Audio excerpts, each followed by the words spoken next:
So, D-Wade. All right, this is one of the other things I want to talk about. D-Wade last night goes 25 points, 7 boards, 7 assists. Arguably his best game since. You want my comparison for this? Yes, I do. Remember when he got into a fight with Spoelstra in the Indiana series? Oh, yeah. When they went down 2-1? Yep. Remember how he averaged 33 points a game for the rest of that stretch? Yes. Well, last night was probably his best game since the Indiana series. Wow. Because he didn't play that good against Boston, and in the first 2 games against OKC, he didn't play that good either. So shout out to Dwayne Wade for showing up. He picked his spots very well. You saw the veteran part of Dwayne Wade last night. He knew when was the right time to drive. He knew when the right time was to just pass it off. He really did a very good job of managing his own personal game so that it only helped his team and didn't hurt it.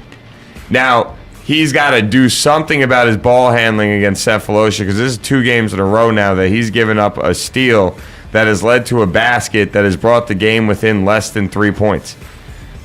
Not the time to have turnovers, especially when you're Dwayne Wade. Hold it down. Get the ball across the court. Get into your offense. You should not be sitting there. You shouldn't be getting stripped. You just shouldn't. Sefolosha took your cookies last night. Then you let some guy on Thursday night come up behind you. I can't remember who did it. It feels like it was a month ago at this point. I just love how we just keep saying cookies. I think it's great. Well, we have no squirrels, so we got to say something. Cookies. Stealing cookies. Dwayne Wade definitely. Oh, by the way, awesome Chips Ahoy Chewy Reese's Pieces peanut butter cup cookies last night. I don't know where that came from. Man, you're tired. Let it go, brother. I had one last night. Nice. A couple last night. They were scrumptious. But anyway, so shout out to D Wade, man. Like I said, I haven't seen him play like this since he got into that fight with Spoelstra and averaged 33 points a game over 3 games.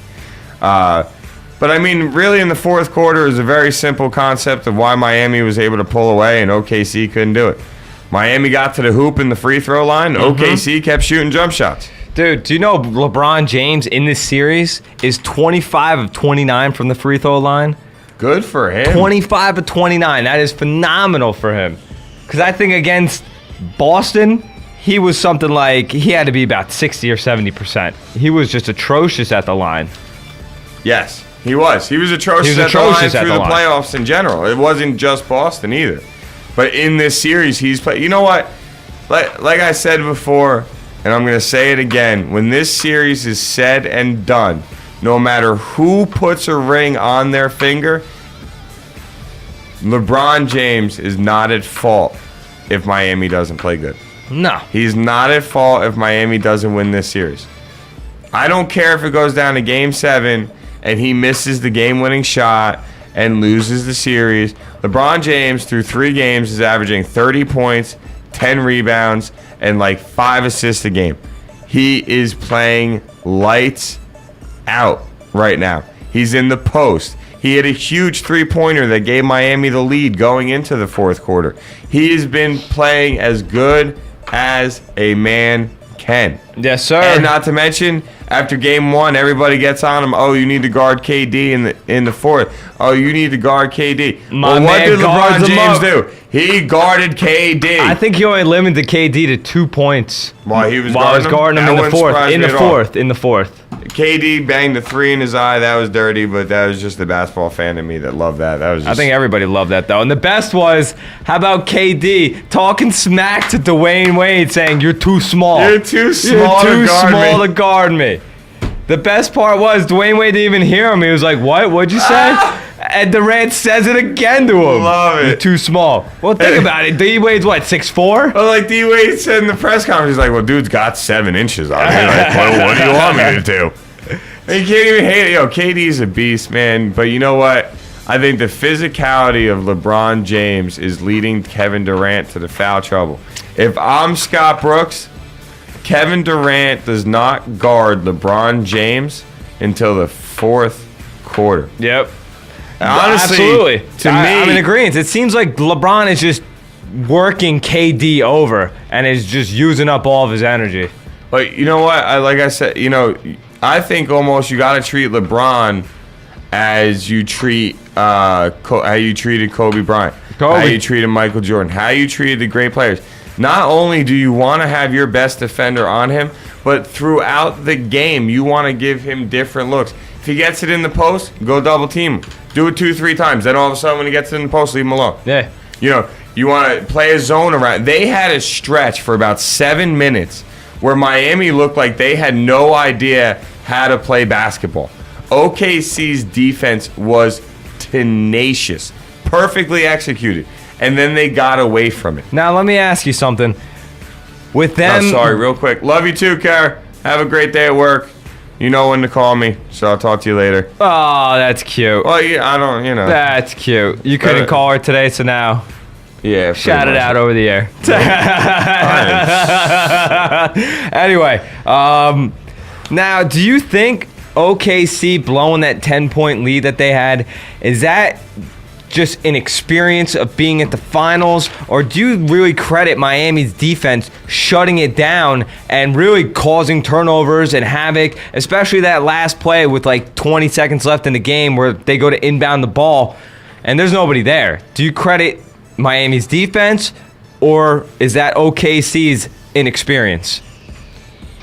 I'm going to give it a little bit of both. I know that's the easy way out of this question. Stop taking the easy way out, Dave. I understand that is without a doubt the easy way out of this question. But to be honest with you, you know, Miami's defense kept OKC out of the paint in the fourth quarter.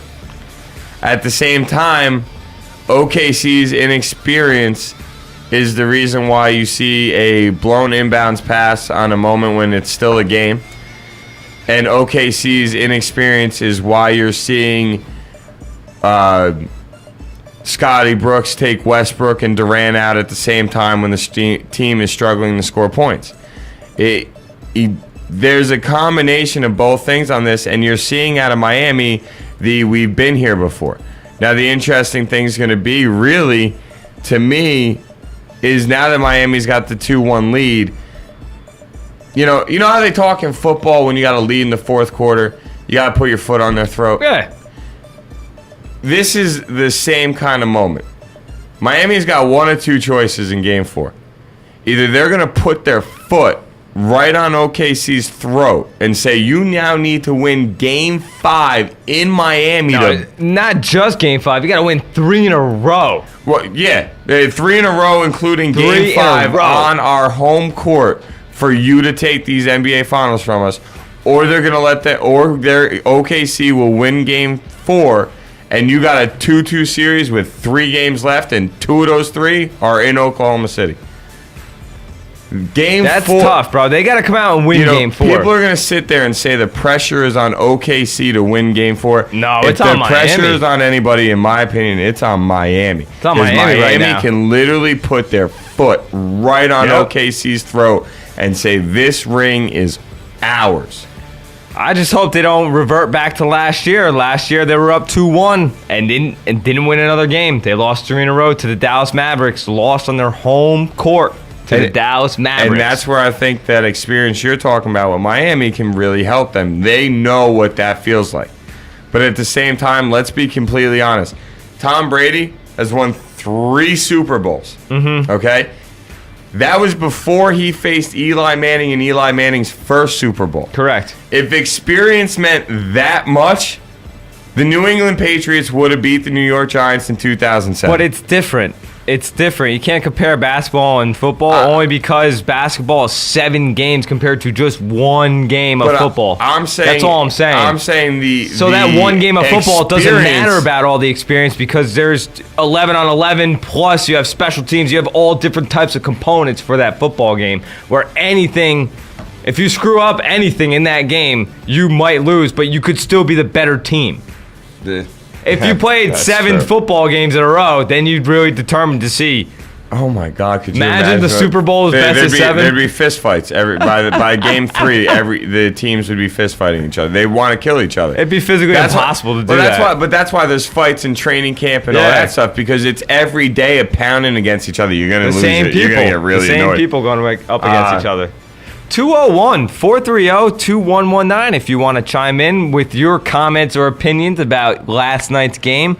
201-430-2119, because I'm sure you don't want to hear just me and Dave talk about this. Get your own opinion out there. Let's go. Yeah, I would love for anybody to call in. As Joey said the number twice already, I'll say it one more time. 201-430-2119. Call in. You can argue with us. Tell us we sound stupid. Tell us we sound smart.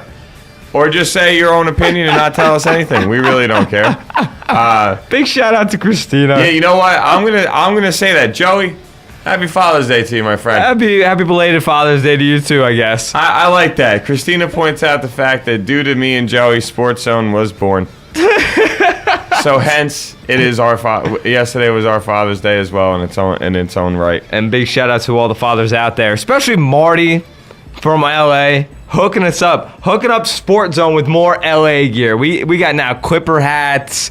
He hooked us up with some King shirts. Yeah, shout out to Marty, his boy Ethan. He never gave us his wife's name. He was very excited for us to shout out Ethan. Christina, I think more technically, me and Joey should ask you where's our stuff, because our Marty's buying stuff for us. We're not buying stuff for anybody else. So, Christina, you want to throw it this way. And if you have not gone to www.thisissportszone.com, you need to make that a part of your life on a daily basis. Daily basis. Make sure to get to that as well. So where are we at right now? We're at 41. We've been going for another 15 minutes on this, huh? Yeah. So as Joey pointed out, last year Miami won Game 3 on Dallas to go up 2-1 and then ended up losing 3 in a row to lose the series. So if you're a Miami fan, you can't sit there too confident. But to sum up the game real quick, Miami had less turnovers, more rebounds, and 11 more free throws. If you want to put the game in a nutshell, there pretty much is your game in a nutshell. Less turnovers. I got a question though. Where's Pixel today saying, "Hey, take away the free throws, take away the 3-pointers"?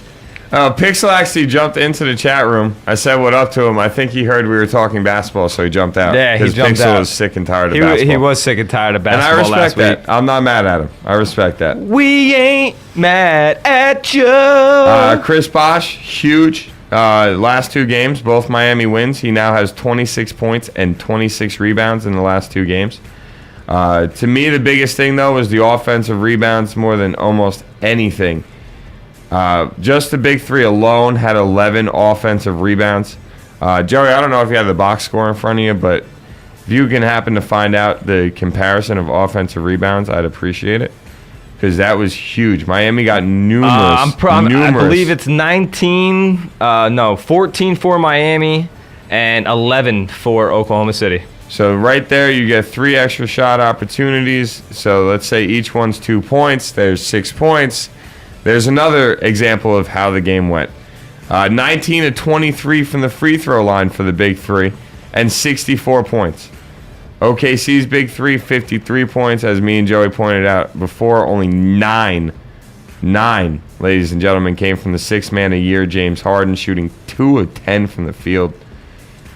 And like we said, the game-changing moment, Kevin Durant getting his 4th foul in the 3rd quarter, and Miami ended the 3rd quarter 15-7, outscoring them after Durant fouled out. I'm telling you, man, this is going to be a hell of a series. I really do. I really think this is going to be great. I don't care what anybody says. I wouldn't be surprised even if Miami went up 3-1, then OKC won the next 2, and then we go into Game 7.